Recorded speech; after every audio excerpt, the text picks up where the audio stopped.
आप अपने डॉक्यूमेंटेशन सारी आप प्रॉपरली क्रिएट कर रहे हैं, प्रॉपरली प्रिपेयर कर रहे हैं 1 ईयर की, और आपके पासपोर्ट जो है उसकी वैलिडिटी 1 ईयर की नहीं है, तो they will give you just 6 months TRC. और फिर आप ये कहेंगे कि यार हमें तो हमने 1 ईयर का अप्लाई किया था, हमें 6 मंथ की टीआरसी मिली, और टीआरसी लेते हुए आप कुछ और दिखा रहे हैं, तो आपकी फाइल अगर प्रॉपरली कंप्लीट भी होगी और आपके मिसमैच हो रहे हैं, आपके डॉक्यूमेंट्स, सोर्स ऑफ इनकम की रिसोर्सेज आपकी मिसमैच हो रही हैं, तो इस सिनेरियो के अंदर भी आपका वो टीआरसी रिजेक्ट कर सकते हैं। कि आप जो भी अपनी डॉक्यूमेंट्स प्रिपेयर कर रहे हैं, ग्रेजुअली अपने डॉक्यूमेंट की फाइल बना के आप गोच इदारे से अपॉइंटमेंट डेट से पहले भी जाके वहाँ गोच इदारे से में जाके अपनी फाइल को वेरीफाई करवा सकते हैं कि भाई मेरे डॉक्यूमेंट कंप्लीट हैं, कोई चीज़ मेरी मिसिंग तो नहीं है, ये डॉक्यूमेंट मेरा सही है, ये मेरा डॉक्यूमेंट में कोई प्रॉब्लम तो नहीं है। जितना ऑथेंटिकली आपके डॉक्यूमेंट को वेरीफाई गोच इदारे से करेगा, ये कोई नहीं कर सकता। जो उस घर में रह रहा है, जो आपका कज़न, आपका दोस्त, आपका रिलेटिव है, वो आपको एक एक नोटर से एक अंडरटेकिंग का डॉक्यूमेंट बना के दे देता है, जो आपकी अकोमोडेशन का प्रूफ हो जाता है। आप वो भी अपने टीआरसी के साथ सबमिट कर सकते हैं अकोमोडेशन के प्रूफ की तरह। किसी ऑथेंटिक वेबसाइट के ऊपर इस बात की कोई सोर्स अवेलेबल नहीं है कि अब टीआरसी 6 मंथ्स की दी जा रही है। आप खुद भी जहां से ये सुन रहे हैं और आपको जहां से भी ये न्यूज़ मिल रही है, आप उनकी डिस्क्रिप्शन और सोर्स मालूम करें, उन्होंने कहाँ ये पढ़ा है और कहाँ आपको दिया है। मैंने अस्सलाम वालेकुम, welcome back to hang out, I am your host Shiraz. मैंने अभी अपनी रिसेंटली 2 नई वीडियोस में न्यू पॉलिसीज़ और न्यू टीआरसी प्रोसेसिंग प्राइस, इनके बारे में डिटेल्स वीडियो बनाई थी। लोगों के कुछ क्वेश्चंस आ रहे हैं मेरे पास कॉन्स्टेंटली। आजकल सुनने में आ रहा है कि 6 मंथ्स की जो है वो टीआरसी दी जा रही है। फर्स्ट ऑफ ऑल, ये जो न्यूज़ है ये एक अफवाह है, रूमर है एक, और इसकी कोई सोर्स नहीं है। जो भी आपको ये न्यूज़ दे रहा है, आप उनकी डिटेल्स डिस्क्रिप्शंस को आप चेक करें, उन्होंने ऐसी कोई सोर्स नहीं डाली, कहीं कोई ऐसी इंफॉर्मेशन नहीं है, कोई ऐसी सोर्स नहीं है जहां ये एक्सप्लेन हुआ हो कि अब टीआरसी सिर्फ 6 मंथ्स की दी जाएगी। टीआरसी पहले भी 1 ईयर 2 ईयर ये कॉन्स्टेंटली चल रहा था, अभी भी 1 ईयर की तो लोगों को ऑलमोस्ट मिल रही हैं। अभी भी रिसेंटली भी जिन जिन लोगों को मिली हैं टीआरसी, उनको 1 ईयर की टीआरसी मिल गई हैं। इसमें एक, अगर किसी किस्म का कोई कन्फ्यूजन है, आप यहाँ तुर्की में अगर मौजूद हैं, तो इसका एक बेहतरीन सोल्यूशन ये होता है कि यूरोपियन साइड पे जो सबसे बड़ा इनका गोच इदारे से है वो है कुमकापी पे। और अगर आप एशियन साइड पे रहते हैं तो एशियन साइड पे पिंडिक में इनका एक बहुत बड़ा हेड ऑफिस है। वहाँ से भी आप तमाम तर इन्फॉर्मेशन ले सकते हैं, उनके इन्फॉर्मेशन डिपार्टमेंट से। आप वहाँ विज़िट करें, मैं डिस्क्रिप्शन में उसकी लोकेशन ऐड कर दूंगा। आप वहाँ उस लोकेशन पे विज़िट करें, विज़िट करने के बाद उनसे इन्फॉर्मेशन लें कि क्या अपना पासपोर्ट दिखा के, हर हर गोच इदारे के अंदर एक इन्फॉर्मेशन डिपार्टमेंट मौजूद होता है, जो आपके तमाम तर क्वेश्चंस का आंसर देने के लिए वो लोग वहाँ बैठे हुए होते हैं, और उनकी पूरी कोशिश होती है कि आपको सेटिस्फाई करें। आपको जो भी कन्फ्यूजन है, जो भी प्रॉब्लम है, आप उनसे जाके इन्फॉर्मेशन लें। जो इन्फॉर्मेशन आपको गोच इदारे से देगा, it will be authentic information without any error और विदाउट एनी इंटरप्शन। तो आप वहाँ से आप इंफॉर्मेशन लें कि जी मैं टीआरसी अप्लाई करना चाहता हूँ। आपको पासपोर्ट देखेंगे, आपका पासपोर्ट देखने के बाद आपको बता देंगे कि जी जो जो रिक्वायरमेंट है आपको वो रिक्वायरमेंट। अच्छा, जो भी रिक्वायरमेंट है मैं ऐसा करूँगा कि जैसे कि मैंने अपनी प्रीवियस वीडियो के अंदर ये दिखाया था कि जी क्या क्या रिक्वायरमेंट होती हैं, तो मैं वो सारी रिक्वायरमेंट भी इस वीडियो के अंदर मैं डाल दूंगा कि आप अगर टीआरसी अप्लाई करने जा रहे हैं तो टीआरसी की क्या क्या रिक्वायरमेंट है, वो डिस्क्रिप्शन में ऐड कर दूंगा। प्लीज़ उसको ज़रूर पढ़िएगा अगर आप टीआरसी अप्लाई करना चाहते हैं। तो बहरहाल 6 मंथ्स की जो भी पॉलिसी है, आप जाके उनसे कंफर्मेशन लें, आप उनसे जाके। और डिफरेंट, वैसे तो टीआरसी तकरीबन हर एक को दिया जाता है यहाँ पर, लेकिन कुछ कंट्रीज़ के लिए पॉलिसी थोड़ी डिफरेंट हो जाती हैं। आजकल बहुत सारे जो नए वीज़े मिल रहे हैं, इट इज़ जस्ट नॉट के जी आप किसी और कैटेगरी में वीज़ा लेके आएँ।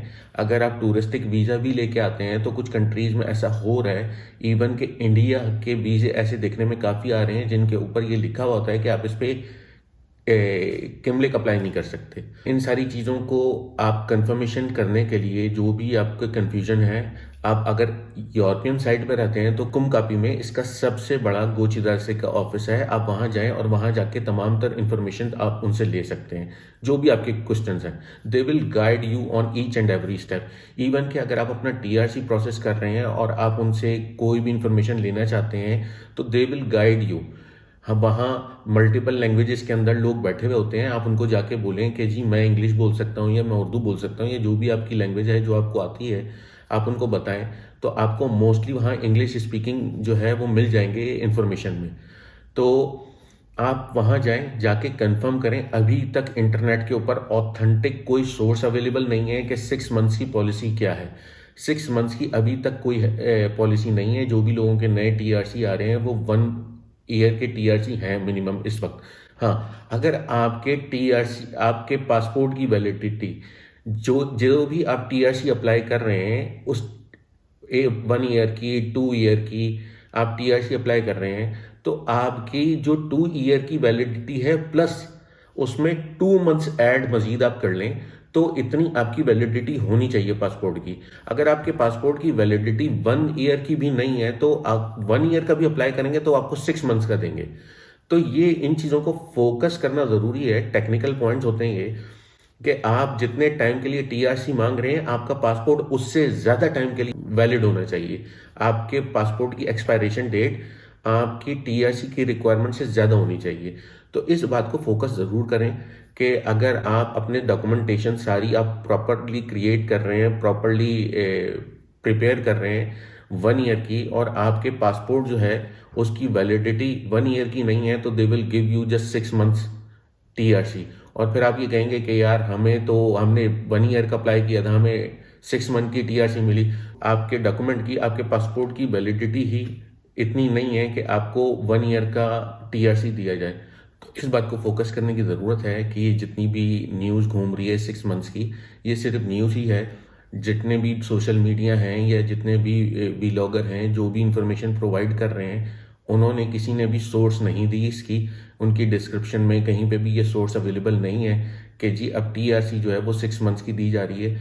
अगर मेरी आप लोगों से भी गुजारिश है व्लॉगर से कि अगर आप कोई भी इंफॉर्मेशन पास करते हैं तो एटलीस्ट उसकी सोर्स ज़रूर लिखा करें, ताकि लोग मिसगाइड ना हो, लोग परेशान ना हो। ऐसे ऐसे भी बेचारे लोग हैं जो अपनी ज़िंदगी भर की जमा पूंजी लगा के आ रहे हैं। अगर उनको मिसगाइड किया जाए, उनको गलत इंटरप्रेट किया जाए, उनको गलत इन्फॉर्मेशन प्रोवाइड की जाए, तो लोगों के साथ बड़े मसले और प्रॉब्लम होते हैं। तो अगर आप उनको प्रॉपरली सही इन्फॉर्मेशन नहीं दे सकते तो आप उनको ये बोल दें। और हर एक को ये चाहिए कि अगर आपको ऑथेंटिक इन्फॉर्मेशन चाहिए तो आप डायरेक्टली गोच इदारे से चले जाएं, वहाँ जाके आप इन्फॉर्मेशन ले लें। They will guide you for each and every detail. तो ये 6 मंथ्स की पॉलिसी है। ये तो हो गई 6 मंथ्स की पॉलिसी। इसके बाद जो हमारे पास मोस्टली जो क्वेश्चंस आ रहे हैं वो आ रहे हैं related to income, source of income, के जी हम टीआरसी में सोर्स ऑफ इनकम क्या प्रोवाइड करें। तो इस बात को समझने की बहुत ज़्यादा ज़रूरत है कि भाई आप लोगों ने टीआरसी अप्लाई करने से पहले आप लोगों ने वीज़ा लिया। टीआरसी लेने से ज़्यादा मुश्किल है वीज़ा लेना। अगर आपको वीज़ा मिल गया है और आपने वीज़ा लेने के लिए जो भी अपने डॉक्यूमेंट्स प्रिपेयर किए थे वीज़ा अप्लाई करने के लिए, जिसमें आपने अपनी बैंक स्टेटमेंट शो की होगी, या आपने अपनी सैलरी सर्टिफिकेट शो किए होंगे, या आपने उसमें अपनी सोर्स ऑफ इनकम बताई होगी, वही सारे डॉक्यूमेंट्स का आपके पास 2-3 सेट होने चाहिए मौजूद, ताकि आप वही इंफॉर्मेशन जो आपने वीज़ा लेते वक्त सोर्स ऑफ इनकम डिक्लेयर की थी, वही सारी इंफॉर्मेशन आप टीआरसी लेते हुए भी वही सारे डॉक्यूमेंट्स आप लगाएं। क्योंकि अब आपने जब वीज़ा लेके आप यहाँ आ रहे थे, ये सारे डॉक्यूमेंट्स आपने अपने वीज़ा लेने के लिए प्रिपेयर किए थे। और टीआरसी लेने से बहुत ज़्यादा मुश्किल होता है वीज़ा लेना। वीज़ा अगर आपने ले लिया है तो अब टीआरसी आपको बहुत आसानी से मिल जाएगी। तो सोर्स ऑफ इनकम शो करने के लिए आपको चाहिए कि आप वही सारे डॉक्यूमेंट्स जो कि आपने वीज़ा लेते वक्त अपने प्रिपेयर किए थे, वही सारे डॉक्यूमेंट्स की कॉपीज आप अपने टीआरसी के साथ लगाएं, ताकि आपके डॉक्यूमेंट मिसमैच ना हो। अगर आपने वीज़ा अप्लाई करते हुए अपने डॉक्यूमेंट्स कुछ और बनाए थे और आप टीआरसी अप्लाई करते हुए अपने डॉक्यूमेंट्स कुछ और प्रिपेयर कर रहे हैं, तो इनके पास भाई सारा रिकॉर्ड होता है, इनके पास सारी डिटेल्स होती हैं, सारी इंफॉर्मेशन होती हैं। आपने अपने इनके पास सारी इन्फॉर्मेशन होती हैं। आपने अपना वीज़ा अप्लाई करते हुए एक ऑनलाइन फॉर्म फिल किया होगा जिसमें तमाम तरह आपने डिटेल्स जो है वो सबमिट की होंगी। वो सारी डिटेल इनके सिस्टम में मौजूद होती हैं।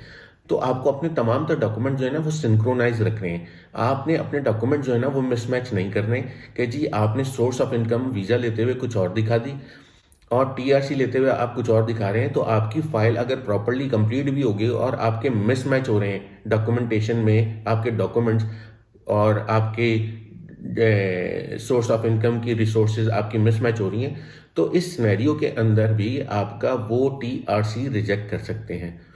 इसके बाद जो मोस्टली मेरे पास क्वेश्चंस आते हैं वो रिलेटेड टू टेनेंसी एग्रीमेंट होते हैं कि जी हम रेंटल एग्रीमेंट जो है वो किस तरह बनाएं और क्या। भाई अगर आप यहाँ आए हैं, अगर आप सिंगल भी हैं या आप फैमिली पर्सन हैं, तो आपको कोई अकोमोडेशन तो रिक्वायर्ड होगी। ये टीआरसी के फॉर्म में भी ये चीज़ें लिखी हैं कि जी आप कौन कौन सी सोर्स जो है वो प्रोवाइड कर सकते हैं अकोमोडेशन की, जिनके अंदर फोर मीन्स कॉमनली इन्होंने एक्सप्लेन कर रखे हैं कि जी आप कोई अपार्टमेंट रेंट पे लेते हैं, आप उसमें भी रह सकते हैं। दूसरा, उसके अलावा आप होटल में भी स्टे कर सकते हैं। होटल में आपको रिजर्वेशन शो करनी पड़ेगी और आपको इतना अमाउंट जो है वो बैंक बैलेंस शो करना पड़ेगा कि आप हॉस्टल में स्टे अफोर्ड कर सकते हैं। तीसरा एक मीन इन्होंने ये बताया है जो कि फॉर्म में ही लिखा हुआ है कि आप किसी हॉस्टल में स्टे कर सकते हैं। बहुत सारे हॉस्टल यहाँ अवेलेबल हैं जो आपको बहुत ही ईजिली मिल जाते हैं। अगर आप गूगल मैप पे जाएं और गूगल मैप में जाने के बाद आप हॉस्टल इन इस्तांबुल सर्च करेंगे तो आपको बहुत सारे हॉस्टल मिल जाएंगे। तो आप हॉस्टल में भी स्टे कर सकते हैं। अपनी प्रॉपर्ली हॉस्टल के अंदर रजिस्ट्रेशन करवाएं और रजिस्ट्रेशन करवा के आपकी जो भी हॉस्टल आपको डॉक्यूमेंट प्रोवाइड करेगा आप वो टीआरसी के साथ ऐड कर सकते हैं। It is an alternate of rental agreement. तो आप वो हॉस्टल के डॉक्यूमेंट, और हॉस्टल जो है वो आपको किसी भी घर से कंपैरेटिवली चीप पड़ेगा। और हॉस्टल में तो आपको मजीद और बेनिफिट होते हैं कि जी आप हॉस्टल के अंदर जो कैंटीन है, आप उसमें कैफेटेरिया है, उसमें भी आप रिजर्वेशन करवा लें ताकि आपके खाने के इंतजाम वहाँ से हो जाएं। या आप बाहर से खाना वाना खाना चाहते हैं तो वो भी सारी चीज़ें अवेलेबल होती हैं। हॉस्टल में बहुत सारी फैसिलिटीज़ अवेलेबल होती हैं जो आपको एक सेपरेट मकान में अवेलेबल नहीं होती। आपको अप्लाइंसेज, आपको जो भी चीज़ें बेसिक रिक्वायरमेंट होती हैं वो हॉस्टल में अवेलेबल होती हैं।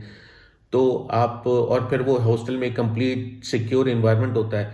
प्लस ये कि आप जो भी अपनी डॉक्यूमेंट्स प्रिपेयर कर रहे हैं, ग्रेजुअली अपने डॉक्यूमेंट की फाइल बना के आप गोच इदारे से अपॉइंटमेंट डेट से पहले भी जाके वहाँ गोच इदारे से में जाके अपनी फाइल को वेरीफाई करवा सकते हैं कि भाई मेरे डॉक्यूमेंट कंप्लीट हैं, कोई चीज़ मेरी मिसिंग तो नहीं है, ये डॉक्यूमेंट मेरा सही है, ये मेरा डॉक्यूमेंट में कोई प्रॉब्लम तो नहीं है। जितना ऑथेंटिकली आपके डॉक्यूमेंट को वेरीफाई गोच इदारे से करेगा ये कोई नहीं कर सकता, क्योंकि उनके पास अपडेटेड रिक्वायरमेंट मौजूद होती हैं कि जी आजकल हमें ये रिक्वायरमेंट है और ये सारे डॉक्यूमेंट हमें प्रोवाइड है। तो जिन डॉक्यूमेंट्स को वेरीफाई कर रहा है गोच इदारे से कि हाँ ये बिल्कुल सही डॉक्यूमेंट है और बिल्कुल सही है, तो आप वो सारे डॉक्यूमेंट सबमिट कर सकते हैं ईजिली, आसानी के साथ। हॉस्टल के अलावा एक और ऑप्शन है। अगर आप हॉस्टल अफोर्ड नहीं कर सकते, अगर आपका कोई दोस्त यार है, आपका कोई रिश्तेदार है या आपका कोई कोई रिलेटिव है जो आपको अपने घर में ठहरा ले, तो वो आपको एक अंडरटेकिंग का एक लेटर बनता है कि जी ये मेरा घर है या मैं इस घर में, जो उस घर में रह रहे पहले से मौजूद, वो एक लेटर नोटर पब्लिक से आपको बना के देगा कि जनाब मैं इस घर में रहता हूँ, ये घर मेरा है या मैंने रेंट पे ले रखा है और ये मेरे गेस्ट हैं और इनकी अकोमोडेशन मेरे घर में है। तो ये एक प्रॉपर डॉक्यूमेंट बनता है नोटर पब्लिक से, जहाँ उस घर का किराएदार या उस घर में का ओनर जो उस घर में रह रहा है, जो आपका कज़न, आपका दोस्त, आपका रिलेटिव है, वो आपको एक एक नोटर से एक अंडरटेकिंग का डॉक्यूमेंट बना के दे देता है जो आपकी अकोमोडेशन का प्रूफ हो जाता है। आप वो भी अपने टीआरसी के साथ सबमिट कर सकते हैं अकोमोडेशन के प्रूफ की तरह, एज अ अकोमोडेशन प्रूफ। तो मैंने आपको 4 चीज़ें बताई अकोमोडेशन प्रूफ के लिए। एक ये कि आप कोई मकान खुद रेंट पे ले लें। दूसरा, आप होटल की रिजर्वेशन और डॉक्यूमेंटेशन आप पूरी प्रोवाइड करें, उनके लेटर हेड के ऊपर आप ऑथेंटिकली कि जनाब ये हमारे गेस्ट हैं, ये हमारे होटल में स्टे कर रहे हैं, वो एक पूरा आपको लेटर बना के दे देंगे। They know each and everything. और उसके अलावा तीसरा जो ऑप्शन है वो हॉस्टल का है। हॉस्टल आपको कंपैरेटिवली, अगर आपको घर महंगे लगते हैं, आप किसी एक अकेले मकान में रह रहे हैं, तो आपके हॉस्टल में रहने पे आपके डॉक्यूमेंट्स बन जाएंगे और हॉस्टल का खर्चा ऑलमोस्ट उतना ही आता है जितना कि आप किसी बेड स्पेस और बेड शेयरिंग पे या किसी रूम शेयरिंग में या रूम की स्पेस आपको जो मिल रही होती है। लेकिन आप किसी से कमरा रूम पे रेंट पे लेंगे तो वो आपको किसी किस्म का कोई एग्रीमेंट बना के नहीं देगा, ना ही वो ये बात डिक्लेयर करेगा कि जनाब ये मेरे घर में रेंट पे रह रहे हैं। हाँ, अगर वो खुद रेंट पे रह रहे हैं और वो आप उनके एक रूम को रेंट पे ले लेते हैं और वो आपको अंडरटेकिंग का एक सर्टिफिकेट बना के दे देते हैं नौतर से कि ये मेरे गेस्ट हैं, मेरे घर में रह रहे हैं, ये मेरी अंडरटेकिंग में है, तो आपका वो भी काम हो जाएगा। लेकिन कॉमनली जो लोगों ने रेंट पे लिए हुए होते हैं या घर लिए हुए होते हैं वो आपको उतना ही चार्ज कर रहे होते हैं एक रूम का जितना वो पूरे घर का पे कर रहे हैं। तो आप उससे बेहतर है कि आप एक हॉस्टल में स्टे कर सकते हैं। हॉस्टल का इन्वायरमेंट कंपैरेटिवली थोड़ा डिफरेंट होता है, उसमें आपको थोड़ा सा फ्रीडम भी अवेलेबल होता है, अच्छी खासी स्पेस होती है हॉस्टल्स के अंदर, एक प्रॉपर इन्वायरमेंट होता है। तो और उनके डॉक्यूमेंट्स ऑथेंटिक होते हैं कि क्योंकि वो गवर्नमेंट से रजिस्टर्ड होते हैं कि जी वो प्रॉपर एक हॉस्टल्स हैं। तो ये मैंने आपको 4 ऑप्शन जो हैं वो प्रोवाइड किए हैं कि जी आप इन 4 ऑप्शन के थ्रू अपने टेनेंसी एग्रीमेंट का प्रॉब्लम जो है वो इजीली सॉल्व कर सकते हैं, जो कि आपके टीआरसी की कॉस्टिंग में, और टीआरसी की कॉस्टिंग जो अपडेटेड कॉस्टिंग है, मैंने इस पे भी एक रिसेंटली वीडियो बनाई है, मैं उसका लिंक आपको प्रोवाइड कर दूंगा। यहाँ आपको लिंक उसका नज़र आ रहा होगा, आप उस लिंक पे जाके अपने टीआरसी की अपडेटेड इन्फॉर्मेशन भी आप ले सकते हैं कि जी इस वक्त करंटली टीआरसी अप्लाई करने के प्राइस क्या हैं। तो उसके अलावा आपको ये बेसिक रिक्वायरमेंट है और ये अपडेटेड इन्फॉर्मेशन है कि जी अभी तक फ़िलहाल किसी किस्म की कोई भी किसी ऑथेंटिक वेबसाइट के ऊपर इस बात की कोई सोर्स अवेलेबल नहीं है कि अब टीआरसी 6 मंथ्स की दी जा रही है। आप खुद भी जहाँ से ये सुन रहे हैं और आपको जहाँ से भी ये न्यूज़ मिल रही है, आप उनकी डिस्क्रिप्शन और सोर्स मालूम करें, उन्होंने कहाँ ये पढ़ा है और कहाँ आपको दिया है। मैंने अभी तक जितनी इन्फॉर्मेशन देखी है उन सब में मुझे कहीं पे भी ये बात मालूम नहीं हुई और कहीं किसी ने भी सोर्स नहीं ऐड की कि यहाँ इस लोकेशन के ऊपर गवर्नमेंट की इस वेबसाइट के ऊपर ये नोटिफाई हुआ है कि अब टीआरसी 6 मंथ्स की दी जाएगी। तो ऐसी कोई न्यूज़ नहीं है और इस न्यूज़ को कंफर्म करने के लिए आप गोचीदार से जा सकते हैं। मैं उम्मीद करता हूँ कि आपके बहुत सारे क्वेश्चंस जो हैं इस वीडियो के अंदर क्लियर हो गए होंगे, और अगर मज़ीद अभी भी कोई क्वेश्चन आपके माइंड में हो तो please let me know in the comment below. और टीआरसी खुद अप्लाई करें, टीआरसी की अपडेटेड कॉस्ट की वीडियो मैं ऑलरेडी बना चुका हूँ, आप वो वीडियो ज़रूर विज़िट कीजिएगा। इसके अलावा जो भी नई पॉलिसीज़ हैं, जो भी नए मामलात हैं, उनके ऊपर भी मैं अपनी वीडियोस बना चुका हूँ।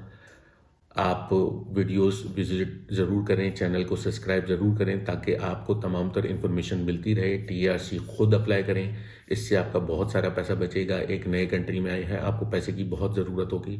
अपना बहुत ख्याल रखें। आज की इस वीडियो के लिए इतना ही। इंशाल्लाह मिलते हैं नेक्स्ट वीडियो के अंदर। तब तक के लिए अस्सलाम वालेकुम।